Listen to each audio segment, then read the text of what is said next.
tu é pai ou mãe e está desconfiado de que o teu filho possa ter alguns dos sinais do autismo, esse vídeo é para ti. Esse vídeo é feito com a ideia de poder te auxiliar a observar alguns comportamentos do teu filho e, se ainda assim tu ficar com dúvida, tiver a suspeita de que ele possa vir a ter autismo, para que tu possa te encaminhar então a um profissional da área da saúde, né? Seja um neuropediatra, seja um psicólogo, e faça uma avaliação, né, com um profissional. Então vamos lá. Primeiro eu quero explicar que a gente tem, além do CID, do Manual, né, das Doenças Psiquiátricas, a gente também tem o DSM. E o DSM ele está na 5ª edição. E dentro do DSM, que também é um Manual das Doenças Psiquiátricas, o transtorno do espectro autista ele está classificado da seguinte forma. Uma pessoa, para ser considerada uma pessoa com autismo, ela deve ter pelo menos déficits nas 2 áreas, que são a área da comunicação e da interação social e a área dos interesses restritos. Tá? Então vou te explicar o que é cada uma dessas áreas e o que está dentro dessas áreas. Dentro da área da comunicação e da interação social, a gente pode ver desde uma criança que não fala nada e que, além de não falar, ela não consegue se comunicar. Seja por um gesto, por uma troca de figuras, ela não consegue se comunicar de forma alguma, né? Ela basicamente é aquela criança que pega a mãe pela mão e leva a mãe até a frente daquilo que ela quer, né? Então, esse é um tipo de comunicação muito primitivo, muito deficiente, que a gente observa bastante dentro do autismo.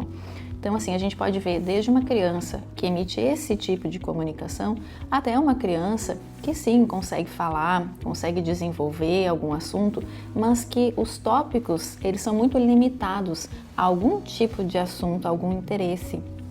E também, né, crianças que têm dificuldade de interagir com o social. Tá? Então, assim, a gente pode ver desde um comportamento muito primitivo de comunicação até um que a gente compreende como sendo mais funcional, mas que ainda assim aquela pessoa apresenta déficits, né? Seja para se manter ali numa conversa, fazer um vai e vem, né? E até fazer uma troca de conversa. Muitas vezes são pessoas que, quando vai trocar, né, de uma conversa do seu interesse para uma outra, do interesse do outro, essa pessoa, ela, entre aspas, ela trava, ela não consegue desenvolver um assunto, né? Até porque ela não tem tanto repertório para isso.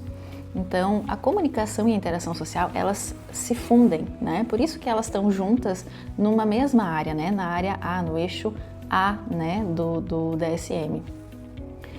Quando a gente fala do eixo B, que estão os interesses restritos, né, e comportamentos repetitivos, a gente pode observar desde comportamentos assim que a gente chama de estereotipados, né, que eles acabam sendo repetitivos, né, aquela criança que faz um determinado movimento muitas vezes e aquele movimento, às vezes ele é visto como algo estranho, né, não é um movimento comum de ser feito, de ser visto.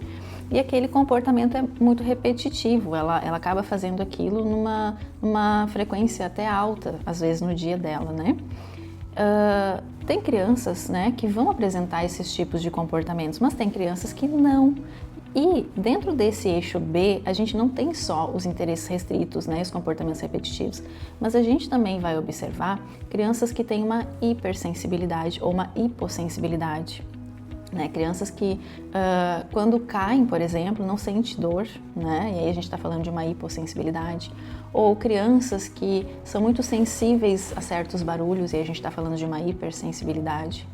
Mas além disso, a gente também vai ver crianças que têm interesses restritos e fixos, né? Muitas vezes. Quando a gente fala de interesses, a gente está falando de um repertório de coisas, de muitas coisas, de coisas que a gente gosta, né? Então, assim, se a gente parar e pensar agora, quantas coisas na vida que eu gosto? Bom, eu aqui posso elencar várias coisas, né?